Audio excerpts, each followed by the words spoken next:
Some debts can't be paid with money. Some wounds don't heal with time.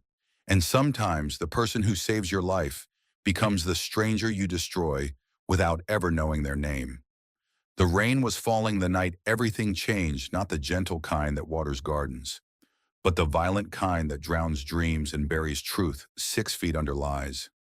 In a small Vermont town where everyone knows everyone, a man walks into a bakery desperate for work, carrying secrets heavier than the flour sacks he'll soon lift. Behind the counter stands a woman who spent 8 years running from a ghost. She doesn't know she's looking at him. He doesn't know she's the reason he lost everything once before. But fate has a way of collecting what's owed. And in a world where one moment of courage can echo across decades, where family sins pass down like inherited scars, some encounters are written in blood and forgiveness long before the first word is spoken. The collision is coming. The reckoning has already begun. The October wind cut through David Thompson's worn jacket like a knife as he walked down Main Street in Millbrook, Vermont. At 48, he'd never imagined he'd be job hunting again. But life had a way of rewriting plans when you least expected it. The crisp autumn air carried the scent of wood smoke and dying leaves, reminders that winter was coming, whether he was ready or not. His boots echoed against the cobblestones as he approached the Golden Wheat Bakery, its warm yellow light spilling onto the sidewalk like honey. Through the fog-kissed windows, he could see someone moving inside, probably preparing for the morning rush. A hand-painted sign in the corner of the glass read, "Help wanted, no experience necessary." David paused, running a calloused hand through his graying hair. He knew nothing about baking beyond the frozen waffles he heated up for Emma's breakfast. But desperation had a way of making unlikely options seem reasonable. 6 months without work had drained their savings, and his 12-year-old daughter deserved better than watching her father slowly fall apart. The bell above the door chimed softly as he stepped inside. The warmth hit him immediately, along with the intoxicating aroma of fresh bread and cinnamon. Behind the counter, a woman with auburn hair pulled back in a loose bun looked up from the dough she was kneading. Her hands were dusted with flour, her cheeks flushed from the heat of the ovens. "We're not open for another hour," she said gently, then noticed his nervous posture. "But if you're here about the job—" "I am." David cleared his throat. "I know I don't look like baker material, but I'm willing to learn. I'm dependable. I show up on time, and I need the work." Something in his voice made her pause. She studied his face with kind but careful eyes, as if she were trying to place him. "I'm Sarah Mitchell," she said, wiping her hands on her apron. "This is my place." David Thompson." He extended his hand, and when their fingers touched, something familiar stirred in both of them, a recognition neither could quite name. "Have we met before?" Sarah asked, her brow furrowing slightly. David searched her face. There was something about her eyes, something that tugged at a memory just out of reach. "I don't think so. I'd remember." Sarah nodded slowly, but the feeling lingered. "Tell me about yourself." "David, I'm a single dad. My daughter Emma is 12, and she's everything to me." His voice softened when he mentioned her name. "I worked as a mechanic for 20 years until the garage closed down. I'm not afraid of hard work, and I learned fast." "What happened to your wife?" The question slipped out before Sarah could stop herself. "I'm sorry, that's not my business." "Cancer," David said simply. "3 years ago. It's been just Emma and me since then." Sarah's expression softened. She knew something about loss, about starting over when life pulled the rug out from under you. "The job pays 15 an hour to start. Early mornings. We begin prep at 5. Think you can handle that?" "I can handle whatever you need me to handle." "Can you start tomorrow?" David blinked, surprised by the quick decision. "Just like that," Sarah smiled, and for the first time in months, something in David's chest loosened. Sometimes you just know when something feels right. As David walked home through the fallen leaves, he couldn't shake the feeling that this was more than just a job. Something about Sarah Mitchell felt like the beginning of something he hadn't dared to hope for. The alarm buzzed at 4:30 a.m., but David was already awake. He'd barely slept, nervous energy keeping him tossing and turning. In the kitchen, he left a note for Emma next to her cereal bowl. "First day at the bakery. Wish me luck. Love. Dad." The streets of Millbrook were dark and quiet as he made his way to Golden Wheat. Sarah was already there, her silhouette moving efficiently through the pre-dawn ritual of preparing for another day. She looked up when he entered, offering a small smile. "Coffee's fresh," she said, nodding toward a pot in the corner. "You'll need it." The next few hours passed in a blur of instruction and fumbling attempts. Sarah showed him how to measure flour properly, how to tell when dough had been kneaded enough, how to shape loaves without deflating them.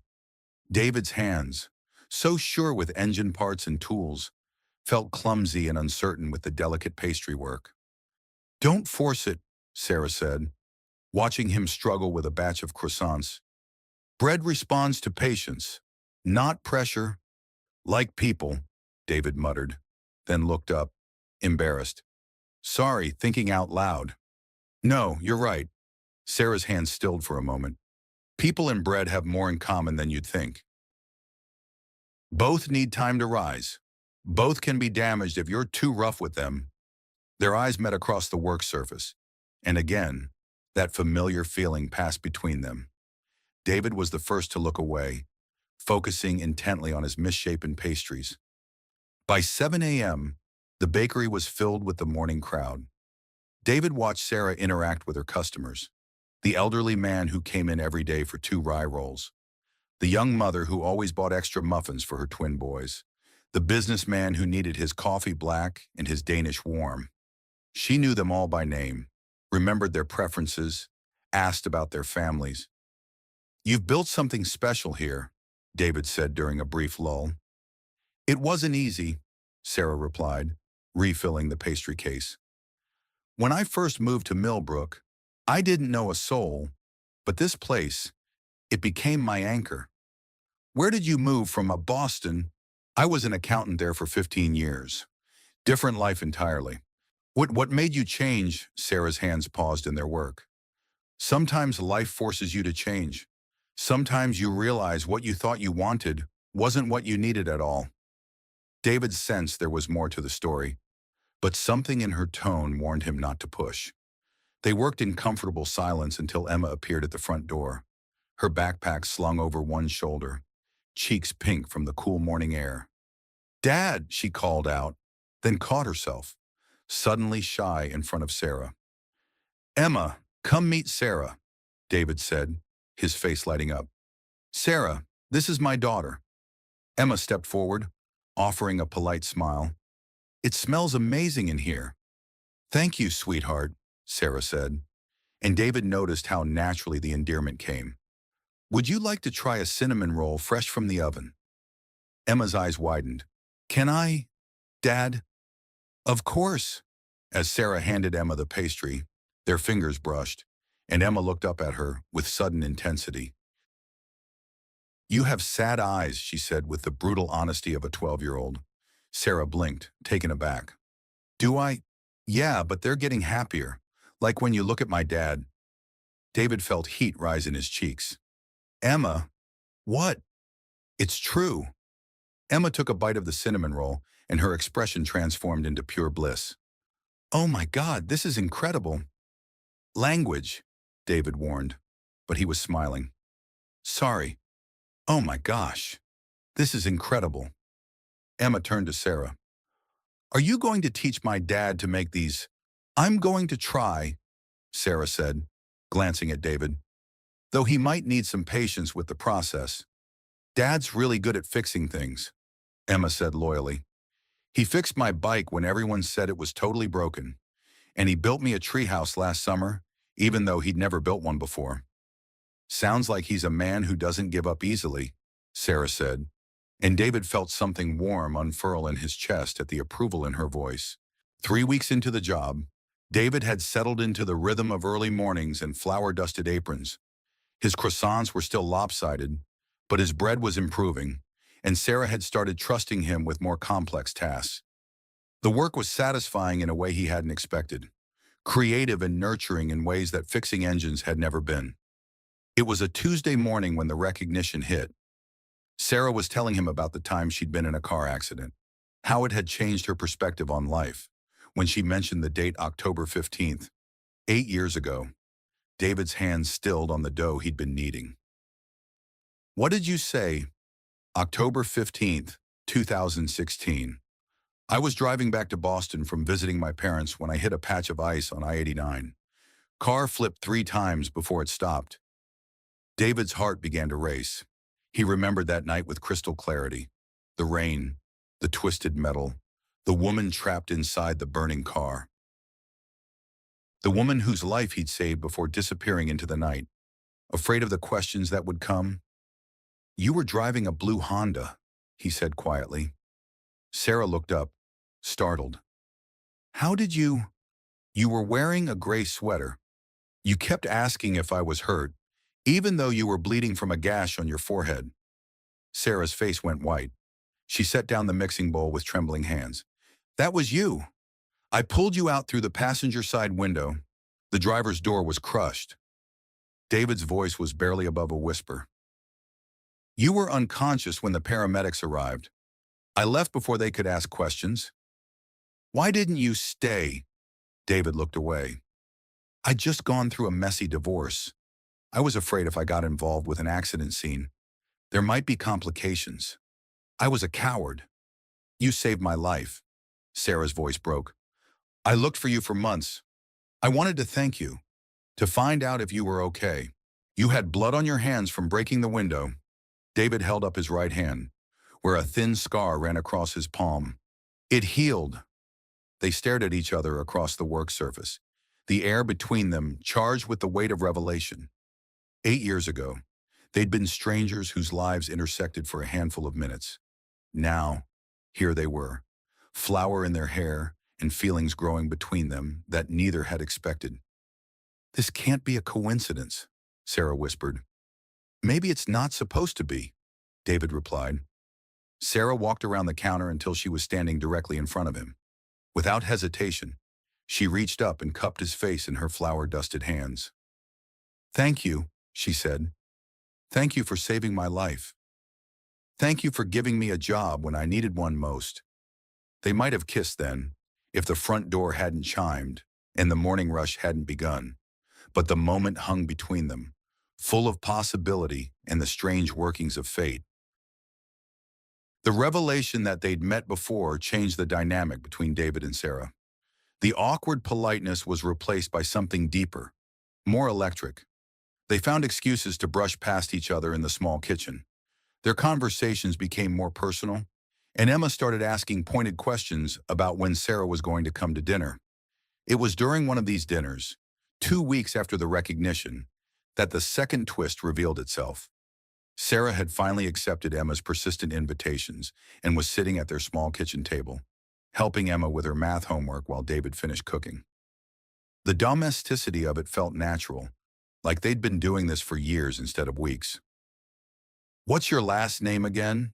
Emma asked, erasing a wrong answer for the 3rd time. Mitchell, Sarah said. Sarah Mitchell. David dropped the spatula he'd been holding. It clattered against the stove, startling them both. Dad, you okay? Emma looked concerned. Mitchell, David repeated slowly. Your father? Was his name Robert? Sarah's pencil stilled. Yes. How did you know that? David sank into the chair across from her, his face pale. I worked for your father, 15 years ago, at Mitchell's Auto Repair. That's impossible. Dad never mentioned anyone named David Thompson. He wouldn't have, David said bitterly. He fired me, accused me of stealing money from the till. Sarah's eyes widened. What? $2,000 went missing over the course of a month. Your father was convinced it was me because I was the newest employee, the one with a new baby and bills to pay. He called me into his office, accused me of theft, and fired me on the spot. No proof, just suspicion. But Dad wasn't like that. He was fair, honest.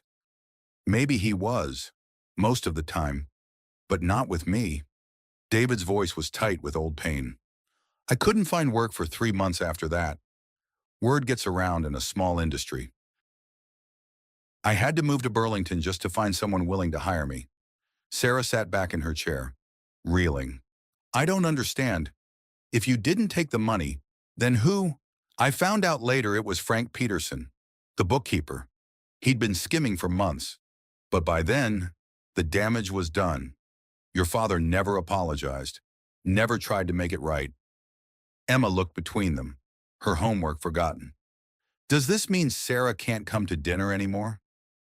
No, sweetheart, David said quickly. This has nothing to do with Sarah. It was between me and her father. But Sarah was already standing, gathering her purse. I should go. Sarah, wait. I need to think about this. Her voice was strained. I need to. I'll see you tomorrow. She left quickly, and David was left staring at the closed door, wondering if the sins of the father were about to destroy something beautiful before it had a chance to begin. Sarah didn't sleep that night. She kept thinking about David's story, about the man she thought she knew as her father. Robert Mitchell had always been her hero, honest, hardworking, fair to his employees. The idea that he could have falsely accused someone, ruined their livelihood without proof, seemed impossible. But the pain in David's eyes had been real. The next morning, she arrived at the bakery before David, needing time to think. She threw herself into the morning prep, trying to lose herself in the familiar motions of measuring and mixing. But her mind kept wandering to the storage room upstairs, where she'd kept her father's belongings after he'd passed away 5 years ago. When David arrived, they worked in uncomfortable silence. The easy camaraderie of the past weeks was gone, replaced by the weight of history and hurt feelings. It wasn't until the lunch rush was over that Sarah finally spoke. I'm going upstairs to look through my father's things, she said. I need to know the truth. David nodded. Do you want me to come with you? No, I need to do this alone. The storage room was dusty and filled with boxes labeled in her mother's careful handwriting. Sarah found the one marked Robert's office and opened it with trembling hands. Inside were files, awards, and personal items from the garage her father had run for 30 years. At the bottom of the box, she found a manila envelope marked Personal Private. Inside were letters, some business correspondence, and a stack of papers held together with a rubber band. Sarah's heart sank as she recognized the letterhead Thompson, David, employment file. With shaking hands, she opened the file. There was David's application, his employment record, and at the bottom, a letter in David's handwriting dated 3 weeks after he'd been fired. Mr. Mitchell, I am writing to inform you that Frank Peterson has confessed to taking the money from the till. He admitted to me yesterday that he has been stealing small amounts for months to cover gambling debts. I have enclosed his signed confession. I do not expect an apology, but I thought you should know that an innocent man was falsely accused. I hope you will take appropriate action to ensure this doesn't happen to anyone else. Sincerely, David Thompson. Attached was indeed a signed confession from Frank Peterson, admitting to the theft and exonerating David completely. Sarah sank to her knees, the papers scattered around her. Her father had known. He'd known David was innocent, and he'd never done anything about it. Never called to apologize, never tried to make amends, never even bothered to spread the word that David had been wrongly accused. At the bottom of the envelope was one more item, a draft of a letter her father had apparently never sent. David, I received your letter and Frank's confession. I want you to know that I am deeply sorry for the accusations I made. You were a good employee and a good man, and I let my fears and prejudices cloud my judgment. I know an apology cannot undo the damage I've caused to your reputation and your livelihood, but please know that I regret my actions deeply. If there is anything I can do to make this right. The letter was unfinished, never sent. Sarah's father had written it, felt guilty about it, but had been too proud or too ashamed to follow through. Sarah gathered the papers and walked downstairs with heavy steps. David was cleaning the ovens, his movements methodical and careful. He looked up when she entered, and his expression grew concerned when he saw her tear-stained face. He knew, she said simply. holding out the papers. He knew you were innocent, and he never apologized, never tried to make it right. David read the letters in silence, his jaw tightening with each word. When he finished, he set them down gently on the counter. "I'm so sorry," Sarah whispered. "I'm so sorry for what he did to you. It wasn't your fault, but it was my family, my father, and I need to make it right." Sarah straightened her shoulders. "I don't know how, but I need to make it right." David studied her face, seeing the determination there, the integrity that her father had possessed but failed to act upon. "You already have," he said softly, "by finding the truth, by caring enough to look." They stood there in the quiet bakery, surrounded by the scent of bread and forgiveness. And Sarah realized that some wounds could heal across generations if you were brave enough to let them. The weeks following the revelation brought David and Sarah closer together. The shared knowledge of their connected past, the understanding of old wounds and their healing, created an intimacy that surprised them both. David found himself staying later each day, helping Sarah with the evening cleanup and inventory. Sarah found herself looking forward to their conversations, to the way David listened with his whole attention, to the gentle way he spoke about his late wife and his dreams for Emma's future. Emma had become a regular fixture at the bakery after school, doing homework at one of the small tables while the adults worked. She'd appointed herself unofficial taste tester and customer greeter, and Sarah was charmed by the girl's easy confidence and sharp wit. "Are you going to marry my dad?" Emma asked one afternoon, with the casual directness that only children possess. Sarah nearly dropped the mixing bowl she was carrying. "Emma, what it's a reasonable question. You guys look at each other all googly-eyed, and Dad hums while he works now. He never used to hum."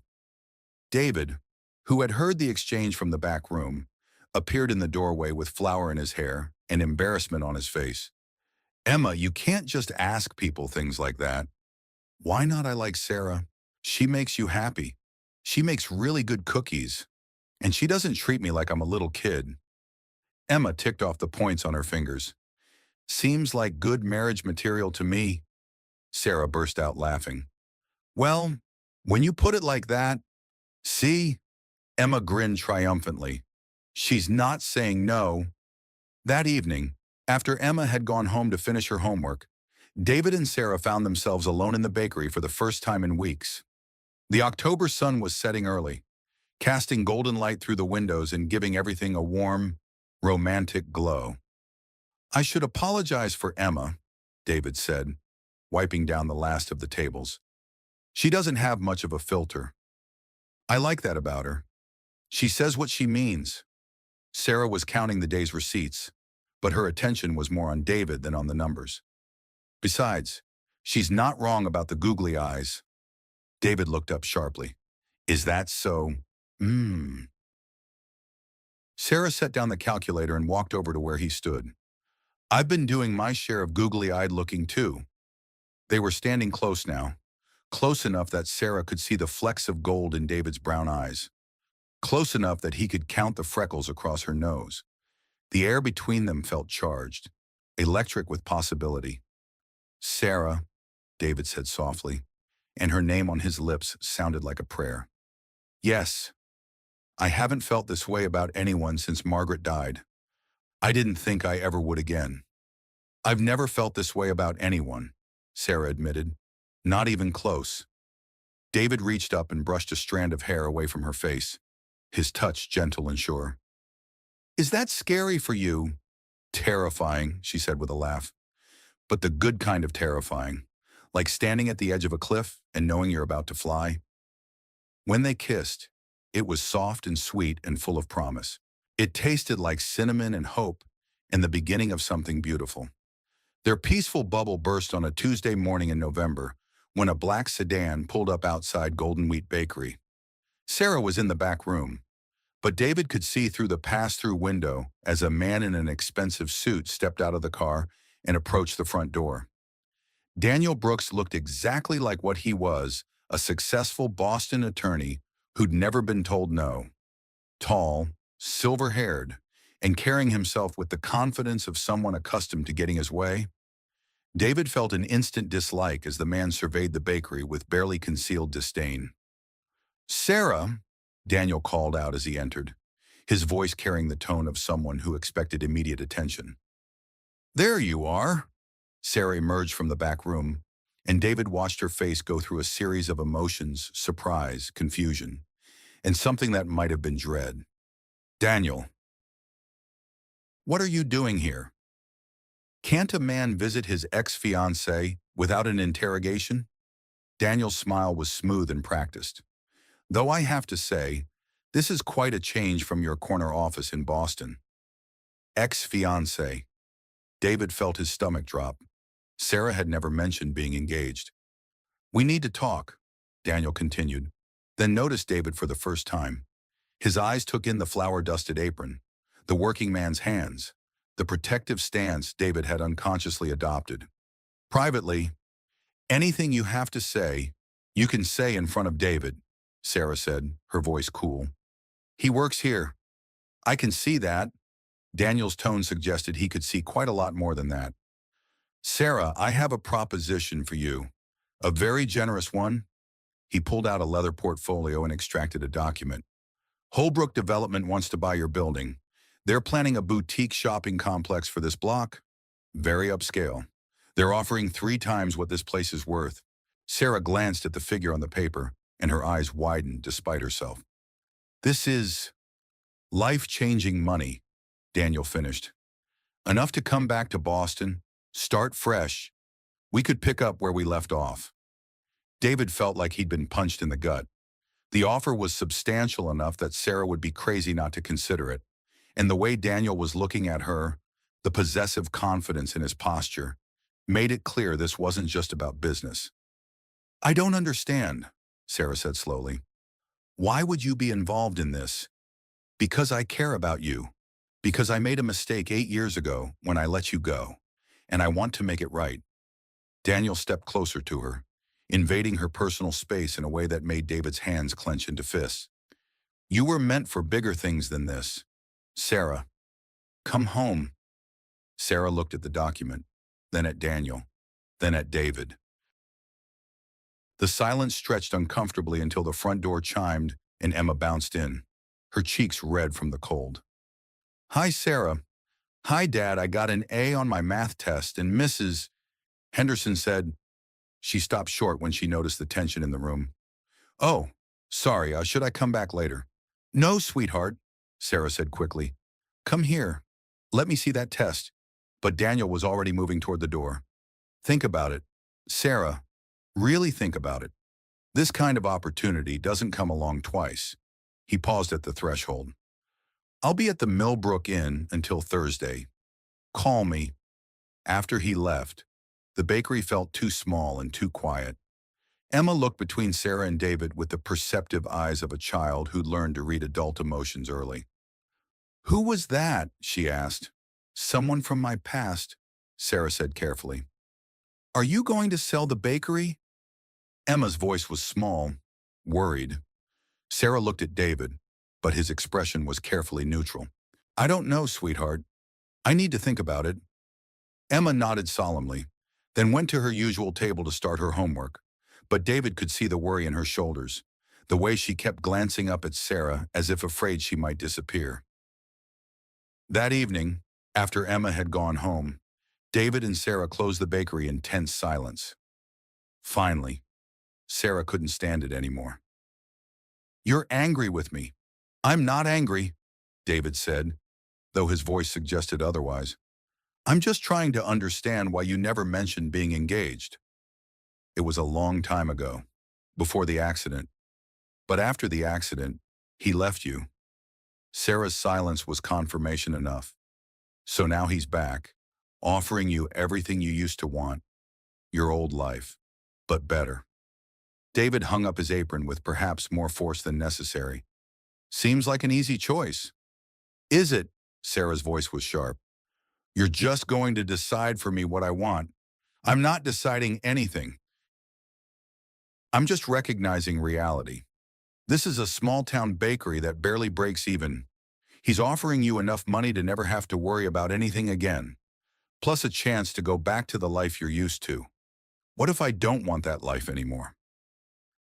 Then you're luckier than most people, because you get to choose. David picked up his jacket. Not everyone gets offered a way out when things get complicated.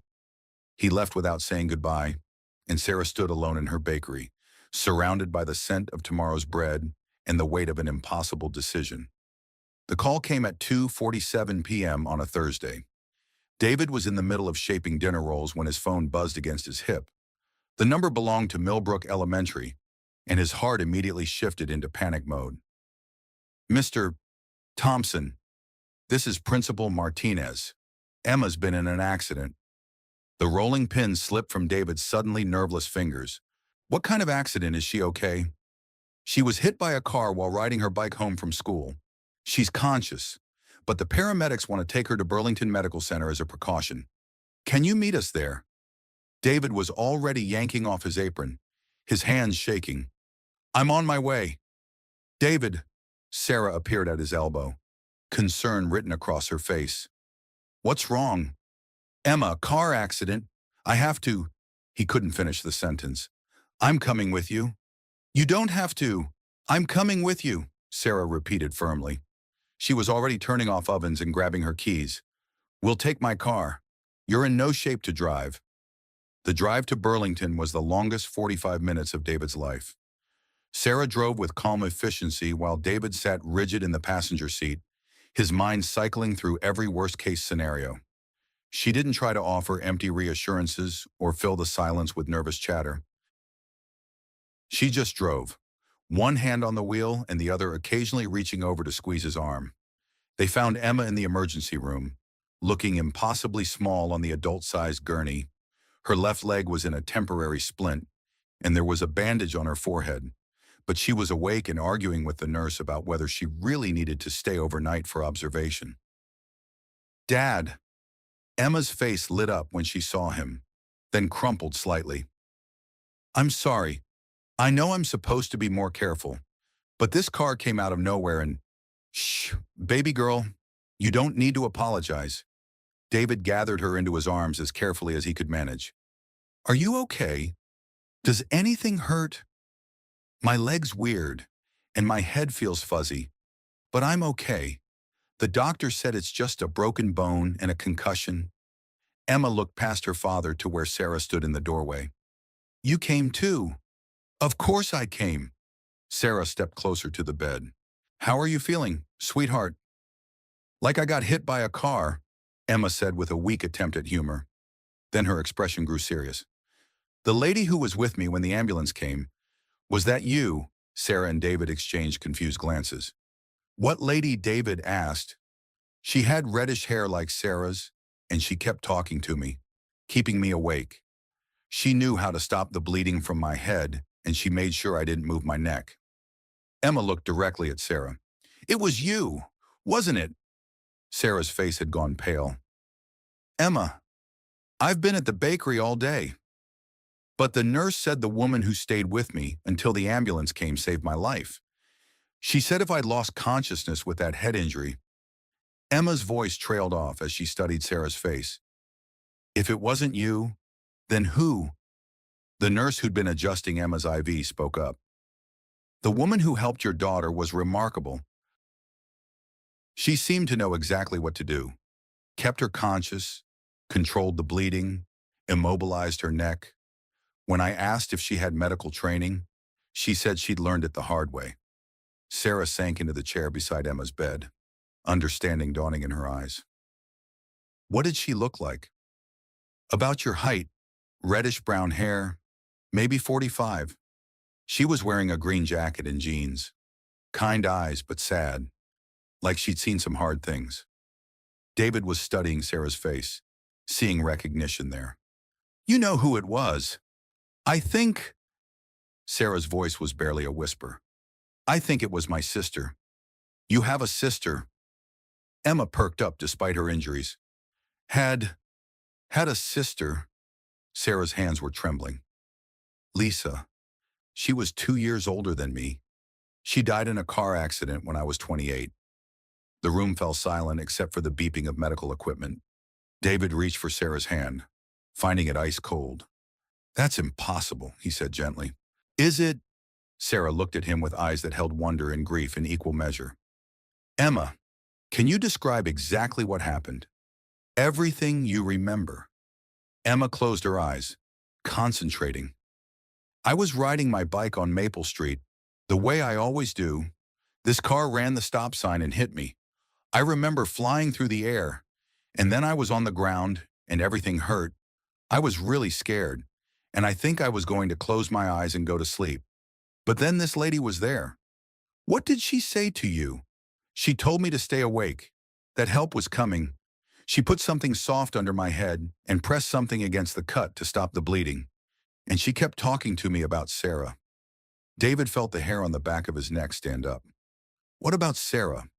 "She said Sarah was special, that she'd been through something like this and survived. She said Sarah would take good care of me and my dad." Emma opened her eyes and looked directly at Sarah. "She said Sarah was meant to be part of our family."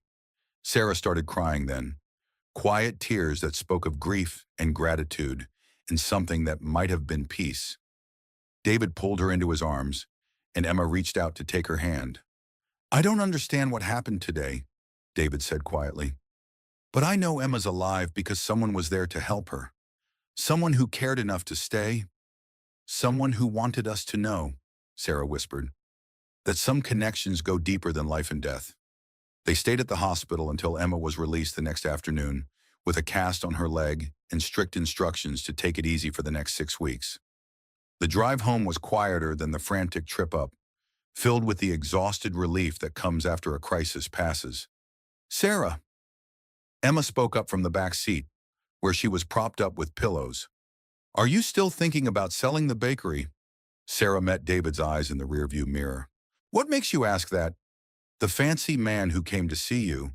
I heard him talking about money in Boston." Emma's voice was matter-of-fact. "But if my guardian angel lady was right, and you're supposed to be part of our family, then you can't move to Boston." "Guardian angel lady," David repeated. "That's what I'm calling her. The lady who saved me." Emma shifted carefully in her seat. "I think she was trying to tell us something important." Sarah pulled into the driveway of David's house and turned off the engine. In the sudden quiet, she could hear her own heartbeat, could feel the weight of the decision she'd been avoiding. "I need to tell you both something," she said slowly. "Daniel offered me 3 times what the bakery is worth. Enough money to set all of us up for life." Emma's face fell. "So you are leaving?" "I thought about it," Sarah admitted. "For about 5 minutes. I thought about what that money could mean. The security, the opportunities." Where David's voice was carefully neutral. Sarah turned to face them both, her decision crystallizing as she spoke. "But money can't buy what we have. It can't buy the way Emma lights up when she sees me, or the way you hum while you work, or the feeling of belonging somewhere for the first time in my life." "So you're staying?" Emma's voice was full of hope. "I'm staying. If you'll have me." David leaned over and kissed her softly. "That's the easiest question I've ever been asked." 2 weeks after Emma's accident, David made a discovery that changed everything. He was helping Sarah organize the bakery's financial records, preparing to officially refuse Daniel's offer, when he noticed something odd in the accounts. "Sarah, what's this payment for?" He pointed to a substantial deposit that had appeared in the bakery's account the week before. Sarah frowned, looking at the entry. "I don't know. I didn't make any deposits that large." She called the bank, and after several minutes of hold music and transfers, she hung up with a puzzled expression.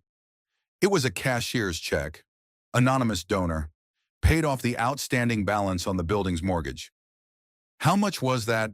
$37,000. David felt the blood drain from his face. That was almost exactly the amount he'd had in his savings account. The life insurance money from Margaret's death that he'd been saving to buy a house for Emma.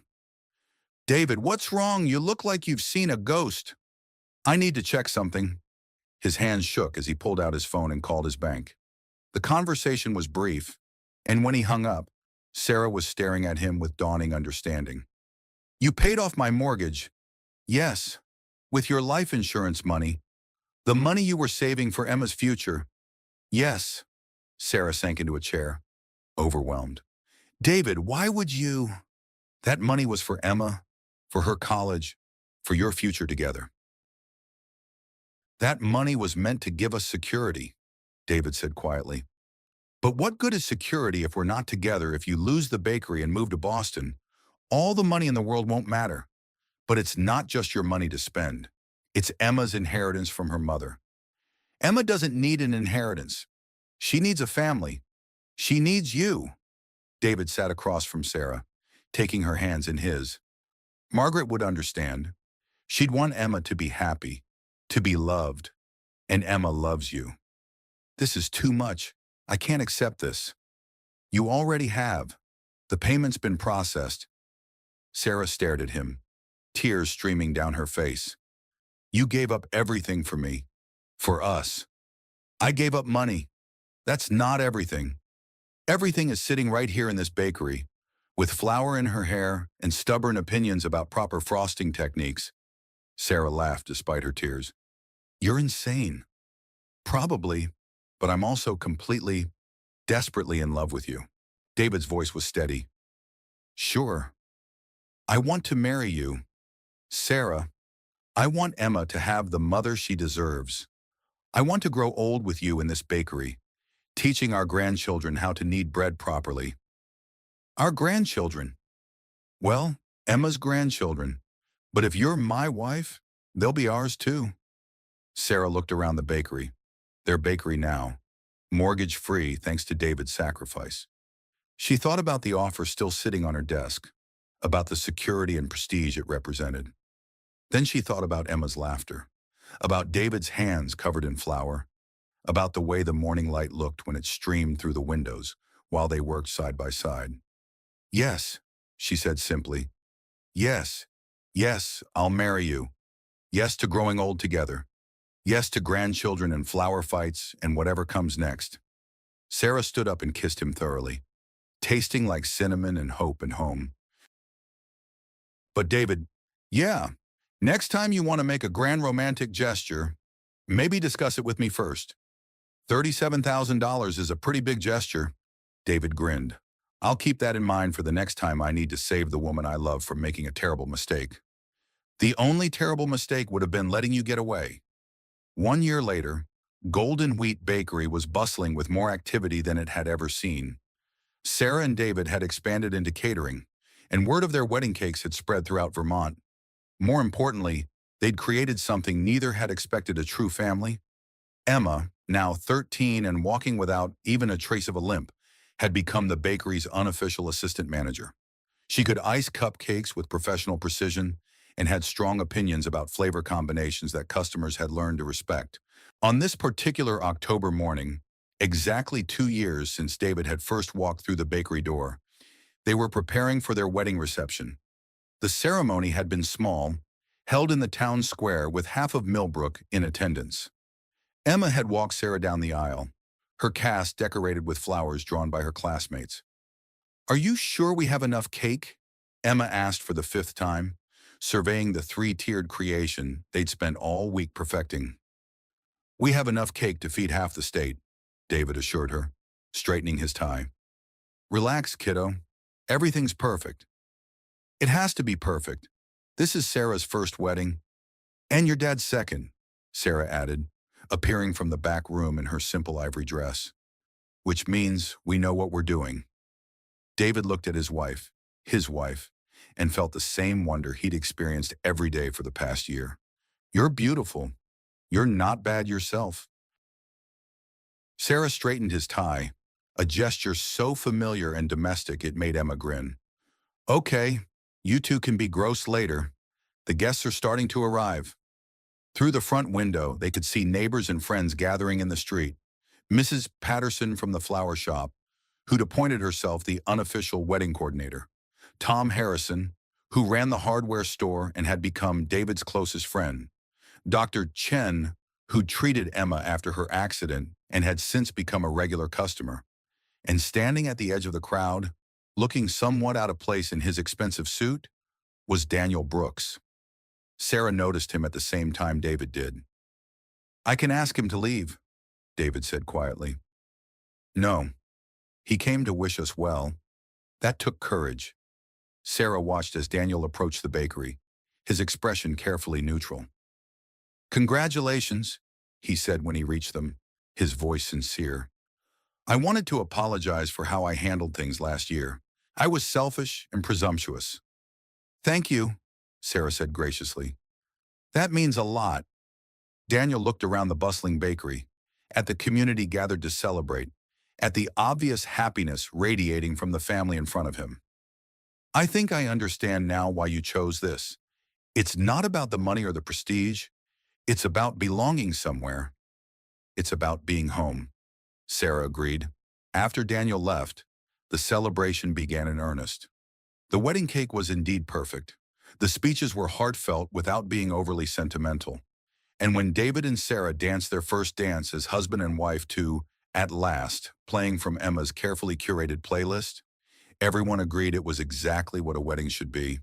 Late that evening, after the last guest had gone home and the bakery had been cleaned and reset for the next day's business, the three of them sat on the back porch with mugs of hot chocolate and slices of leftover cake. "So," Emma said, swinging her legs from her perch on the porch rail, "what's next?" David and Sarah exchanged glances. They'd been waiting for the right moment to share their news. "Well," Sarah said carefully, "we were thinking it might be nice to add another room to the house." "Why, the house is fine." "A nursery," David said gently. "For a baby." Emma's eyes widened. "A baby? Are you pregnant?" "Not yet," Sarah laughed. "But we're hoping. Would that be okay with you?" Emma considered this with the seriousness of someone who'd learned early that family was precious and fragile. "Will you still have time for me?" "Always," Sarah said firmly. "You're not just my stepdaughter, Emma. You're my daughter in every way that matters. Nothing will ever change that." "And a baby would be pretty cool," Emma admitted. "I could teach it to ice cupcakes." "Maybe wait until they can hold their head up," David suggested dryly. They sat in comfortable silence, watching the stars appear over Millbrook. The October air was crisp with the promise of winter, but the porch was warm with the glow of the kitchen windows and the presence of family. "You know what I think," Emma said eventually. "What's that?" "I think my guardian angel lady knew exactly what she was doing when she brought us together." Sarah reached over and squeezed Emma's hand. "I think you're right." "I think," David added, pulling both his girls closer, "we're exactly where we're supposed to be." In the distance, a church bell chimed 10 o'clock, marking the end of one day and the beginning of countless others. In the Golden Wheat Bakery, tomorrow's bread was already rising, patient and steady in the warm darkness, ready to nourish their community for another day. Some stories end with dramatic revelations or grand gestures, but the best stories, the ones that last, end with the quiet certainty of love that's been tested and proven true. They end with family gathered close, with work that matters, and with the simple, profound knowledge that home is not a place, but a feeling. And sometimes, if you're very lucky, they end with the promise of more stories to come. In the end, it wasn't money that bought their freedom. It wasn't luck that brought them together. It was the quiet courage to believe that broken things could be made whole again. David lost his life savings, $37,000 meant for his daughter's future. But he gained something no amount of money could purchase: a family forged not by blood, but by choice. Sarah walked away from a fortune in Boston real estate, trading security for something far more precious: a place where she finally belonged. The scars remain, the memories of that rainy night 8 years ago, the sting of false accusations, the weight of family secrets buried too long. But scars, as any survivor knows, are simply proof that healing is possible. Sometimes the universe orchestrates meetings that seem impossible. A hero saves a stranger, only to unknowingly enter her father's world of betrayal. Years later, desperation drives him to her door, where flour and forgiveness write a different ending than either expected. In a small Vermont bakery where bread rises every morning at dawn, Three Hearts learned that the most powerful force isn't fate or coincidence, it's the willingness to love again after loss. What would you risk to save the people who saved you?